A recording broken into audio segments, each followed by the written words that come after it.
कैसा लग रहा है कमरा? हाँ, अच्छा लग रहा है ना? ये डेकोरेशन अच्छा लग रहा है ना तानी? तुम जानती हो तुम्हारी बहन के पसंदीदा फूल है ये।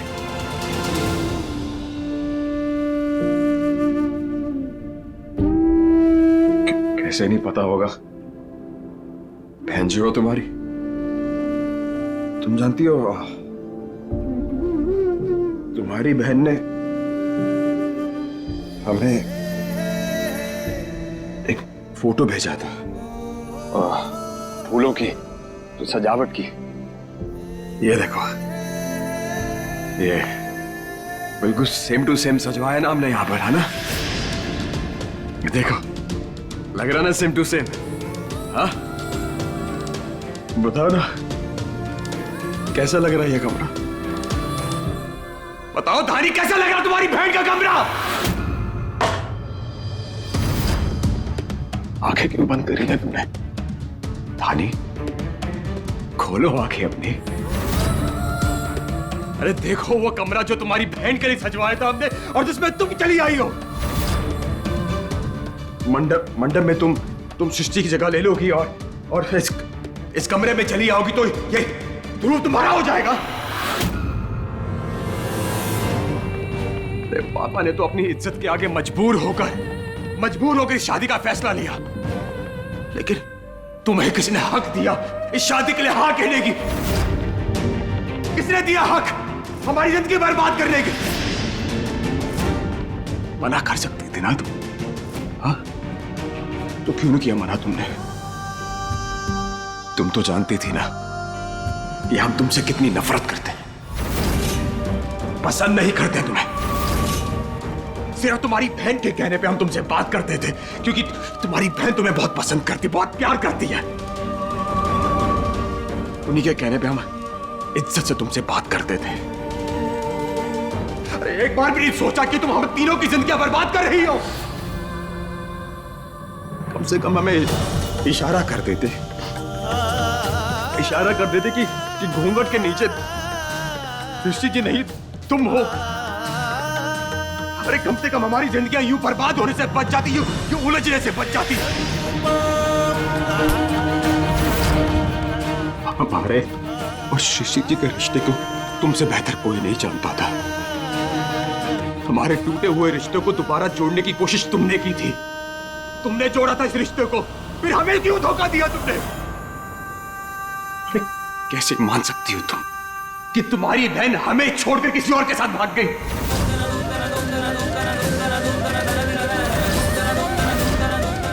यही विश्वास है तुम्हारा तुम्हारी बहन पर, यही रिश्ता है तुम्हारा तुम्हारी बहन के साथ, यही बस प्यार है तुम्हारा तुम्हारी बहन के साथ।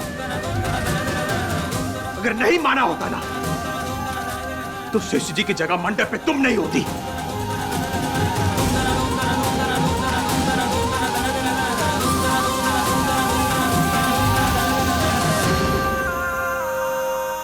तुम जानते हो सृष्टि जी हमसे कहा करती थी कि हमारी बहन में बचपन है, और जितना बचपन है ना उतनी हिम्मत भी है।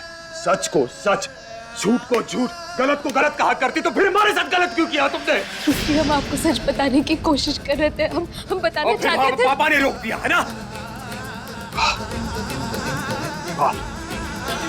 बहुत ही आज्ञाकारी बहू। अरे उस दिन हमारी बुआ से झगड़ते समय तो तुमने किसी की भी नहीं सुनी। जब हमारा रिश्ता टूट गया, दोबारा रिश्ता जोड़ने की तुमने हिम्मत की, तब किसी की नहीं सुनी तुमने।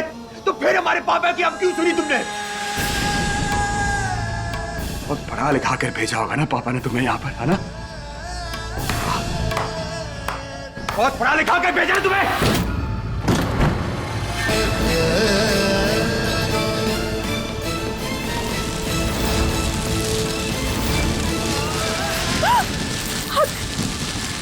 तुम्हारी नजदीक आने की कोशिश भी मत करना, बता रहे तुम्हें, समझे?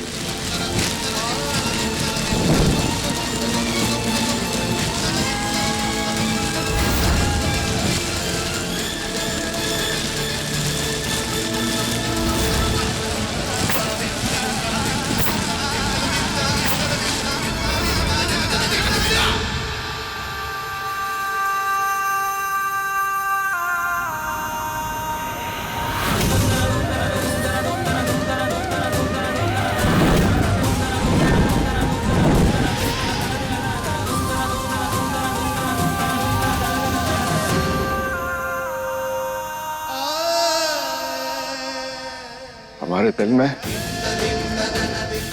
हमारी जिंदगी में और हमारे कमरे में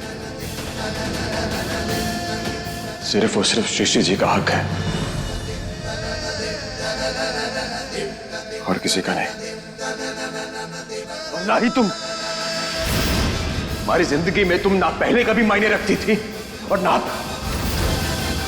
और आज के बाद हमारे कमरे में कभी भी कदम रखने की सोचना भी मत। जाओ हमारे कमरे से बाहर, आउट।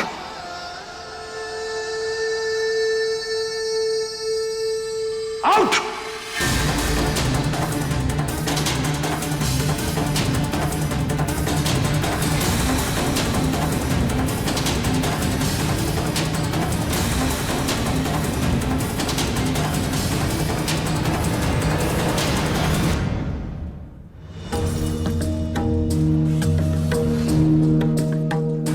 कैसे रंग पाऊंगा तेरे रंग में,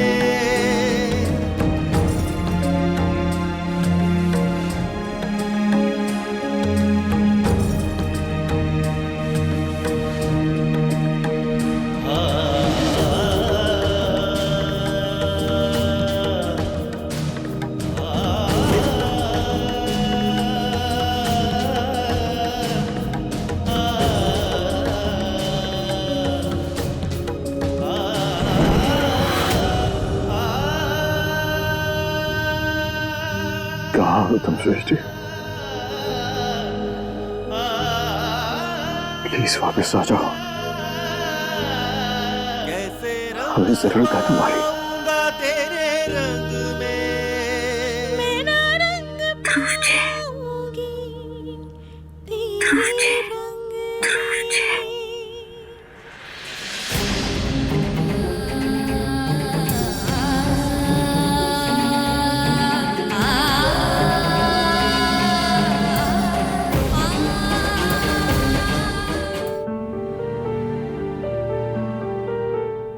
डॉक्टर ने कहा है कि अभी सृष्टि खतरे से बाहर नहीं है।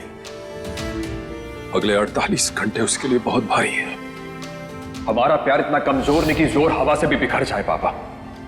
हम सृष्टि जी को ढूंढ कर रहेंगे और उन्हें अपनी जिंदगी का हिस्सा बनाकर रहेंगे। भाई साहब, किस मुंह से आपका धन्यवाद करें समझ में नहीं आ रहा। आपने अपना वादा पूरा किया, हमारी धानी को संभाल लिया, वरना उसकी गृहस्थी की चिंता में हम तो खुले जा रहे थे। अब तो बस भोलेनाथ से एक ही प्रार्थना कि जिस तरह से उसने हमारी धानी की गृहस्थी बसा दी, बस उसी तरह से हमारी सृष्टि को भी सही कर दे।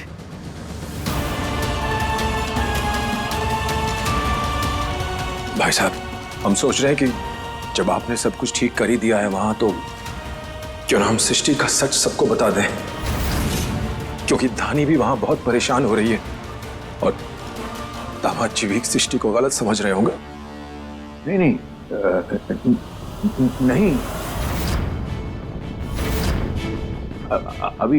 अभी कुछ बताने की जरूरत नहीं है सुरेंद्र भाई साहब। भाई साहब, कोई दिक्कत है? नहीं नहीं भाभी जी, दिक्कत कोई नहीं है। बस जब वक्त आएगा तब बताएंगे। वो क्या है कि बड़ी मुश्किलों से सब कुछ ठीक हुआ है और हमें डर है कि सच सामने आने से मामला कुछ बिगड़ सा ना जाए। बस इतनी सी बात है। इसीलिए फिलहाल हम इस सच को दबा के रखते हैं। और आप भी खास तौर से अपने सारे रिश्तेदारों को बोल दीजिएगा कि कोई भी धानी को फोन करके इसके बारे में, सृष्टि के बारे में ना बताए। जब माकूल सा वक्त देखेंगे बता देंगे।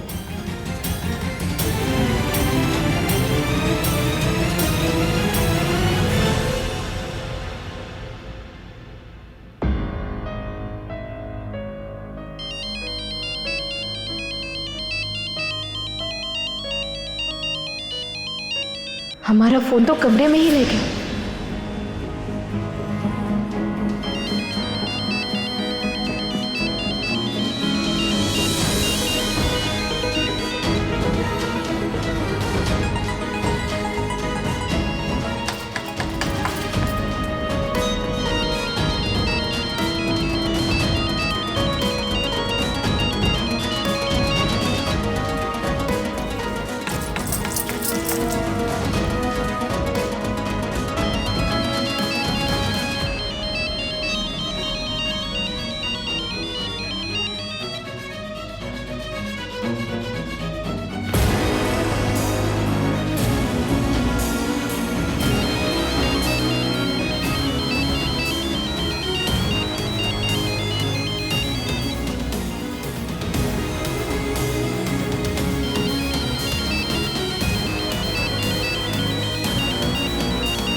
फोन बजा था इसलिए आए थे अंदर फोन लेने। हम जा रहे, बस जा रहे। अभी तुम फोन का बहाना कर रहे हो, बाद में कपड़े, चप्पल, चद्दर, तकिया, इन सब का बहाना करोगे। तो बेहतर है कि तुम एक काम करो, अपना सारा सामान एक बार में इस कमरे से बाहर ले जाओ, अभी दोबारा इस कमरे में आने का कोई बहाना ना मिले तुम्हें।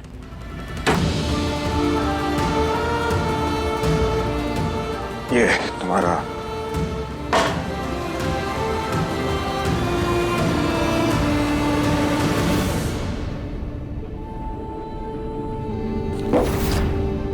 ये सब उठाओ, ताकि आइंदा तुम हमारे कमरे में आए घुसने का कोई बहाना ना ढूंढ सको। देख लो।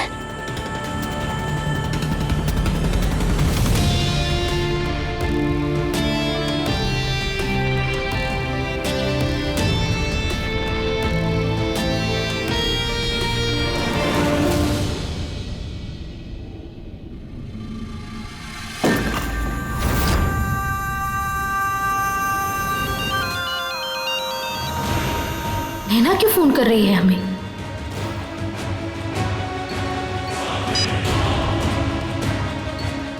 हाँ नैना बोलना। सॉरी दीदी, हमने आपको डिस्टर्ब तो नहीं किया? नहीं नहीं बिल्कुल नहीं। क्या हुआ, सब ठीक है? मम्मी पापा सब ठीक है ना घर पे? हाँ, हम सब तो ठीक है।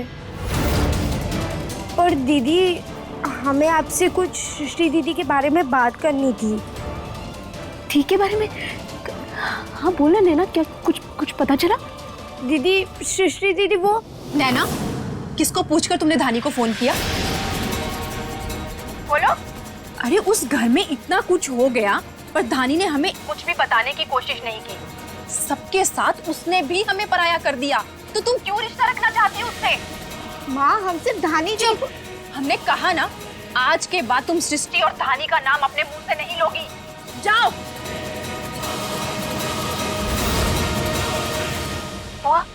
बुआ एक बार हमारी बात तो सुन लीजिए। बस करो धानी, अब कहने और सुनने को बचा ही क्या है। बुआ जी आप, हम समझ सकते हैं आप हमसे नाराज है, लेकिन उस वक्त हालात कुछ ऐसे थे कि हमें बुरे हालातों में ही ना असली रिश्तों की पहचान होती है धानी। और वैसे भी तुम सबने ना हमसे सच छुपाकर ना हमें हमारा आईना दिखा दिया है। अब जब तुमने हमें पराया कर ही दिया है ना, तो वही सही। आज के बाद ना यहाँ कभी फोन मत करना। मुझे तुमसे कोई बात नहीं करनी है। हेलो बुआ जी।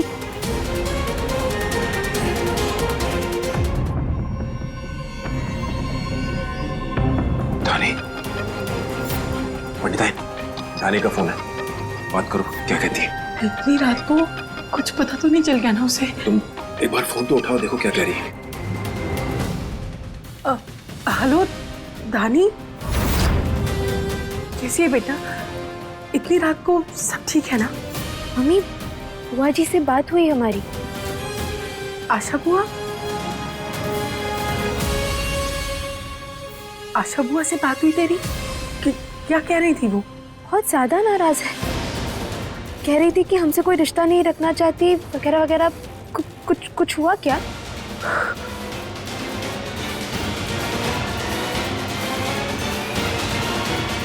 और कुछ कहा उन्होंने? नहीं, बस बहुत नाराज थी। और नैना हमसे कुछ कहना चाहती थी टी के बारे में।